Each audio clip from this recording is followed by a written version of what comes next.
Hello everyone, welcome back to my channel. আমি হচ্ছে পিয়ালি। আমার নতুন একটা ব্লগে তোমাদের অনেক অনেক ওয়েলকাম। আজকে হচ্ছে শনিবার, আর শনিবারের সকাল এখন 9:30 বাজে। একটু আগে ঘুম থেকে ওঠা হলো মা আর ছেলেতে।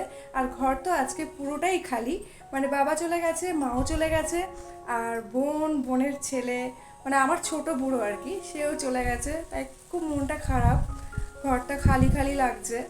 তো যাই হোক, মন খারাপের সাথেই তোমাদেরকে সাথে নিয়ে শুরু করে দিচ্ছি ব্লগটা। আশা করছি আজকে ব্লগটা তোমাদের অনেক অনেক ভালো লাগবে। তো চলো দেখতে থাকো ব্লগটা। এখন তোকে পড়াতে বসেছি, চা খাওয়া হয়ে গেছে, তবে এখনও জল খাবার খাওয়া হয়নি, একটু পরে খাবো। 10:30 বাজলে তারপরে মা ছেলে জল খাবার খাবো। তো ওকে এখন পড়াতে বসেছি, কিছুক্ষণ পড়িয়ে টড়িয়ে নিই। তো চলো দেখতে থাকো পুরো ব্লগটা। আশা করছি আজকে ব্লগটা তোমাদের খুব খুব ভালো লাগবে। তো দেখো, ওকে কিছুটা লেখা দিয়েছি, সেই লেখাগুলোই এখন করছে। শনি আর রবি এই দুটো দিনই ওকে সময় পাই আর কি, ওকে সকালবেলা করে পড়ানোর। কারণ বাকি দিনগুলোতে তো ওর স্কুল থাকে, তো তার জন্য স্কুল থাকা ও স্কুল চলে যায়, আর সেই স্কুল থেকে এসে কষ্ট হয়ে যায়, আর পড়ানো হয় না। আমিও কাজবাজ করি, তো তার জন্য সেই বিকালবেলা পড়তে যায় ওর টিউশনি মামির কাছে। তো ওখান থেকে তো পড়ে আসে তোমার 7:30 নাগাদ। 7:30 নাগাদ এসে তারপরে কিছু টিফিন খেয়ে তারপরে কিছুক্ষণ খেলাধুলা করে, সাথে সাথে ওকে আর পড়তে বসাই না। ওই 7:30 থেকে 8:30 পর্যন্ত ওই ঘরের মধ্যে কি বাইরে একটু খেলাধুলা করলো 1 ঘন্টা মতন। তারপরে 8:30 কিংবা 9টা থেকে ওকে পড়ানো আরম্ভ করি। কারণ কি বলতো, টিউশনি মাস্টারের কাছে যাচ্ছে, সে যাক, তবে বাড়িতে যদি আমি একটু গাইড না করি, আমি যদি বসিয়ে যদি না পড়াই, বুঝতেই পারছো কি হবে। দেখো, বাইরে পড়ছে পড়ুক, বাইরের পড়া আর ঘরে মায়ের কাছে পড়া কিন্তু অনেকটা তফাৎ, তাই না? মা যেভাবে পড়ায়, বাইরের কিন্তু মাস্টাররা কিন্তু সেইভাবে কিন্তু পড়ায় না। আর তার মধ্যে মাস্টারের কাছে তোর একাও থাকে না, না অনেকেই থাকে, তো সেইভাবেই ওনার মতন করে পড়ায়। তো তার জন্য মায়েদেরও পড়ানো লাগে।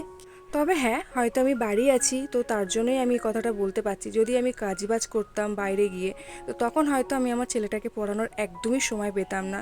তো যাই হোক, ঠিক সেই কারণেই আমি এই কাজে যাই না। কারণ এই সময়টা এমনই একটা সময় বাচ্চাদের, যে এই সময়টা যদি গাইড না করা হয় যা ভালো করে, তাহলে হয়তো সে বড় হলে একদম পুরো গোল্লাই যাবে।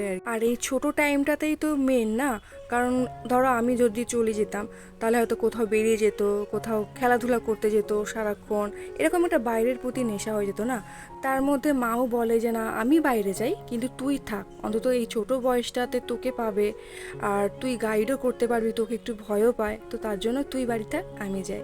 তো সেই সূত্রেই আমি আমার বাড়ি থাকা আর কি। কারণ বাড়ি থাকতে কিন্তু একদমই ভালো লাগে না, কারণ একটা হাত খরচেরই ব্যাপার আছে প্রত্যেক মেয়েদের।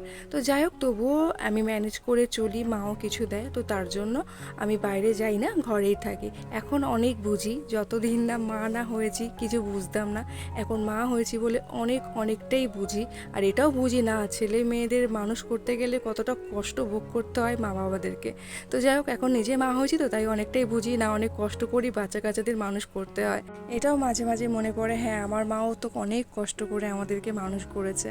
তো যদিও আমার মা খুব একটা পড়ালেখা জানে না, তো এরকম আমার পাশে বসিয়ে মা কোনোদিন আমাদেরকে পড়ায়নি। ওই টিউশনি পড়াটাই যা পড়িয়েছে, ব্যাস ওটাই।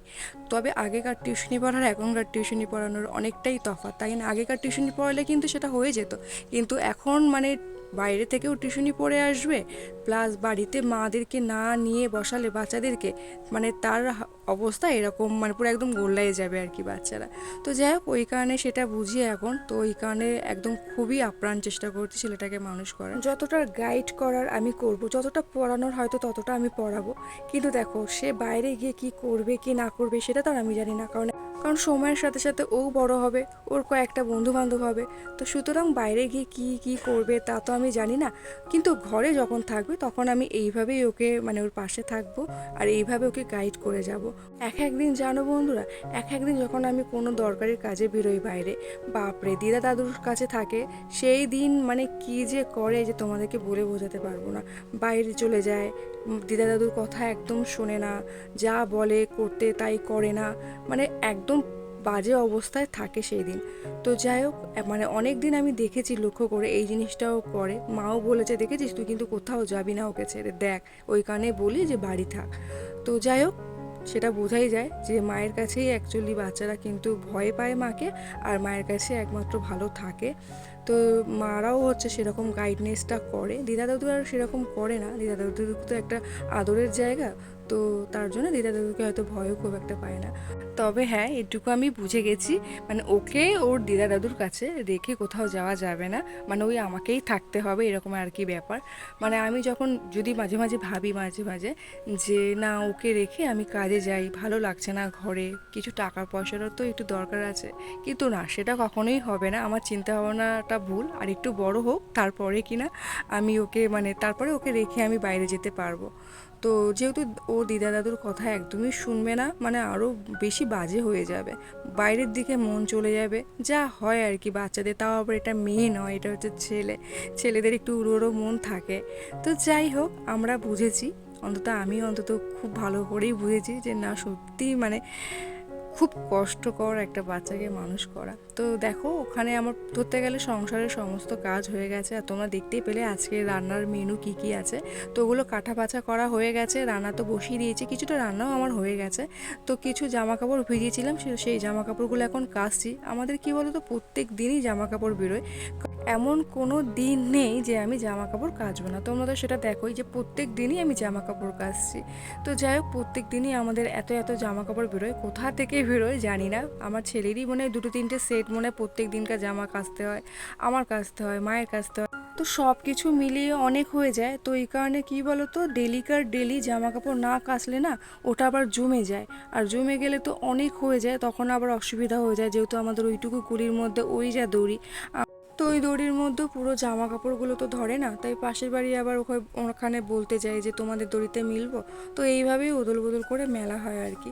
তো যাই হোক, ওই কারণে আমাদের প্রতিদিনকার মানে জামা কাপড় প্রতিদিনই কাচা হয়। তো দেখো এখানে কিছু বাসন মেজেছিলাম, তো সেই বাসনগুলো জল ঝরে গেছে, তো সেটাই আমি এখন এই বাসন রাখার র্যাকে আস্তে আস্তে সাজিয়ে রাখছি। তো দেখো আমি তো স্নান করে এসেছি, মাও চলে এসছে, মা ওইদিকে পুজো টুজো দিয়ে মায়ের খাওয়াও হয়ে গেছে। মায়ের আজকে খুব খিদে পেয়েছে বলছিল, তো মা বললো যে আমি খেয়ে নিচ্ছি, তাই আমি বললাম ঠিক আছে তুমি খেয়ে নাও, আমার তো দেরি হবে। তো ওইদিকে মায়ের খাওয়া দাওয়া হয়ে গেছে, আর এদিকে হচ্ছে আমি খেতে বসেছি, আর সংসারের সব কাজই প্রায় আমার কমপ্লিট। তবে হ্যাঁ, আমি তোমাদেরকে দেখাতে পারলাম না আজকে যে কী কী রান্না করেছে আর কি। আজকে দুপুরবেলাকার মেনু, যদিও আজকে শনিবার, তো তার জন্য আজকে টক ডাল করেছি, আর আলু উচ্ছে ভাজা করেছি, আর বেগুনের চপ করেছি। যদিও বেগুনগুলো কাটা আমার ভুল হয়ে গেছে, মোটা মোটা কাটা হয়ে গেছে, তবু তো আর কি করা যাবে, ওই বেগুন দিয়েই আমি বেগুনের চপ করে নিয়েছি। আর এদিকে দেখো আমি তো খেতে বসে গেছি, খেতে খেতে মায়ের সাথে একটু গল্প করছি। তো চলো আজকে ব্লগটা এখানেই শেষ করছি। আমার এই অবধি ব্লগটা তোমাদের কেমন লাগলো সবাই কমেন্ট করে জানিও, ভালো লাগলে অবশ্যই করে লাইক কমেন্ট শেয়ার এবং সাবস্ক্রাইব করে দিও। আবার কাল দেখা হবে, টাটা।